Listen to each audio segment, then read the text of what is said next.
Welcome to Be Me with Shari Ware, the podcast where each day is a step towards a better you and where we focus on progress, not perfection.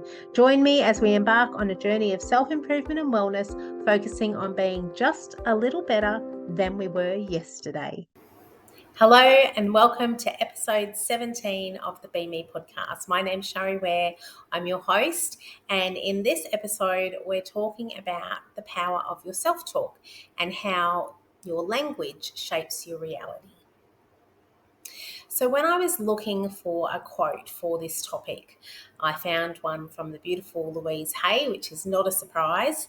And she said that you've been criticising yourself for years and it hasn't worked. Try approving of yourself and see what happens. And this actually really brought some tears to my eyes. It seems like such a simple statement, but even though I'm a fairly positive person, and I have been for all my life, I looked back, and it's something that I was aware of, but it's good to be reminded of these things sometimes, or it takes something like this to remind you. And bring awareness. But when I looked back on my own life, I realised that as much as I am generally a positive person, there's been many a time where my self-talk has not been so positive.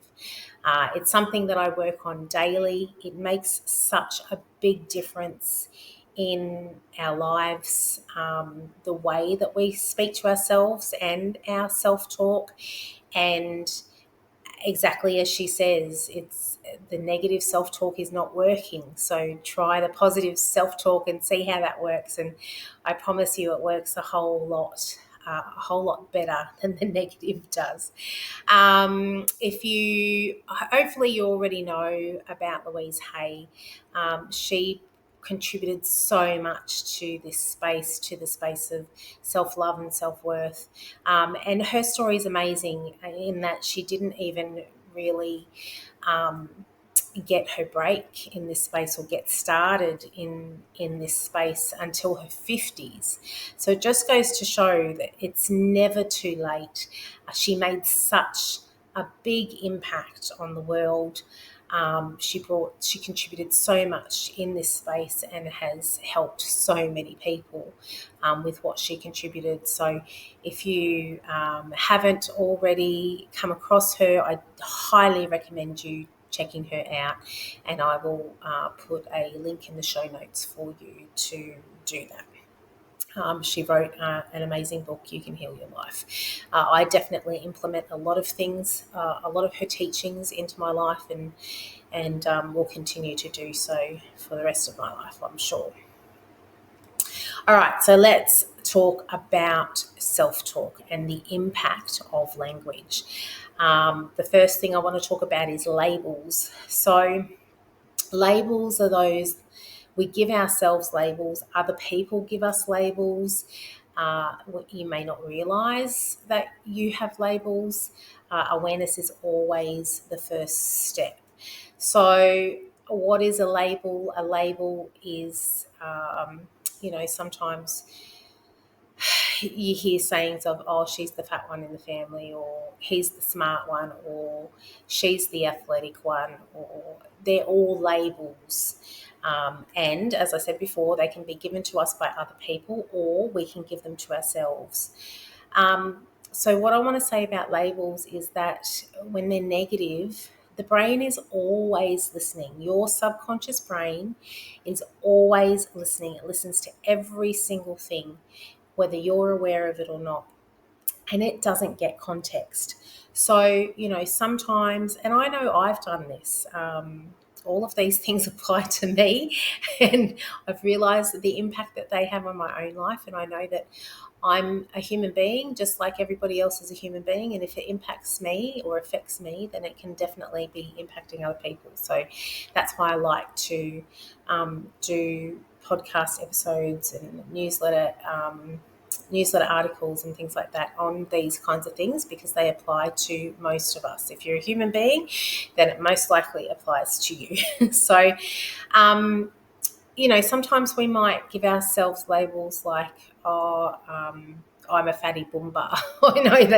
I used to say things like that to myself when I was younger. And I would say it in a joking way. but my subconscious mind doesn't get context. Your subconscious mind doesn't get context. So even if you say something like that to yourself in a joking way, your brain takes it literally. It takes everything literally. What you say it takes it in the literal way. So be very conscious of the labels that you're giving yourself, and it's really important to make sure that they are positive labels. Subconscious meanings. So again, we'll go back to the brain doesn't get context, and it takes everything literally. So think about, and I use this analogy a lot. People talk about when they want to lose weight. They say, I want to lose weight. And what happens when you lose your keys? When you lose your keys, you want to find them again. You look for them, you search for them until you find them. So subconsciously, when you say that you want to lose weight, there's always the possibility that your subconscious brain could go finding it again for lots of different reasons.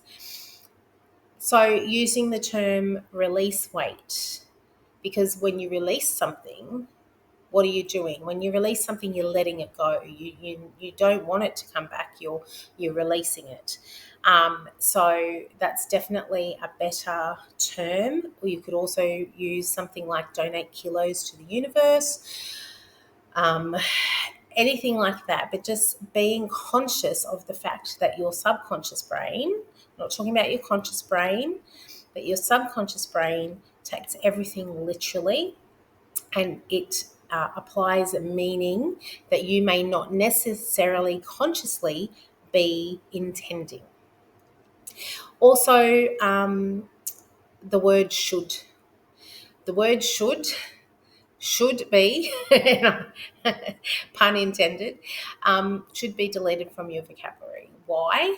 Because when you say that you should have done something, or when you're told that you should have done something, what is that? That is saying to you that you did something wrong. It's making you wrong. Now, it's not that we can't be wrong. We definitely can be wrong. We're human beings, and a lot of times there's going to be many a time that we are wrong. But we're talking about our self-talk here. And again, going back to what Louise Hay said, the negative self-talk doesn't help us. So let's focus on positive self-talk instead. So instead of using the word should, could is a better word. So for instance, and I pick myself up on this all the time. I say, well, I should have gone to the gym yesterday and I didn't. Instead, what I could do is say, okay, I could have gone to the gym yesterday. I didn't, but I still do have opportunities to go this week. So when am I going to go? It just makes me feel better. And when you feel better, you do better. You're in a better emotional state, and you will achieve a lot more than if you put yourself in a bad emotional state by telling yourself that you should have done things and beating up on yourself. And number 3, the brain doesn't process negatives. So what does this mean? So this means that if you say that you won't do something or don't do something, your brain doesn't actually register or process the won't or the don't. So, for instance, a way that I can prove this to you is, please, whatever you do, don't think about a pink polka dotted pregnant elephant on roller skates. Please don't do that right now. There's a pretty high probability that what you just did was you just tried to visualize in your mind a pink polka dotted pregnant elephant on roller skates. And I think I forgot to add in that it was purple too. So, but please don't think about that. I'm pretty sure you just thought about that. Because the brain just does not process or register the don't. It registers the rest of it, and it will just still do that, whether you say won't or don't. So how do we get around that? So we focus on phrasing everything in the positive. So for instance, instead of saying, just say we're talking about, maybe we eat too much junk food and we want to stop eating junk food. So we want to stop eating junk food. So instead of saying I won't eat junk food, what I say to people is, if you won't be doing that, what will you be doing instead? So ask yourself that question. If you won't be eating junk food, what will you be doing? Well, I would be eating a healthy nutrition plan. So it doesn't matter what it is. If you phrase something in the negative, so if you've made it into a sentence that includes the words won't or don't, then just reframe it in the positive and ask yourself the question, if I'm not doing that, what will I be doing? And that's the new thing that you say to yourself. So pretty much that's our little nutshell of language. That's all I'm going to really touch on in this episode. There's lots more things we could talk about when it comes to this topic. It is extensive. However, if this is something that you haven't really focused on before and this is new to you, or maybe it's not new to you, but it's something that you realize, okay, I really do need to work on this now. It's better to start small. As with everything, I talk about steps. You want to use the steps formula, start small. Awareness is always the first step. So if you weren't aware and you're now aware, or if you've got increased awareness or renewed awareness, then you've taken the first step. And then just small steps from here on in. It is something, as I said before, that I work on every day. I pick myself up on things every day. As much as I've known this stuff for years, it's something that just takes patience and time and practice. Practice makes progress. Jim Quick said that. And I really like that practice makes progress.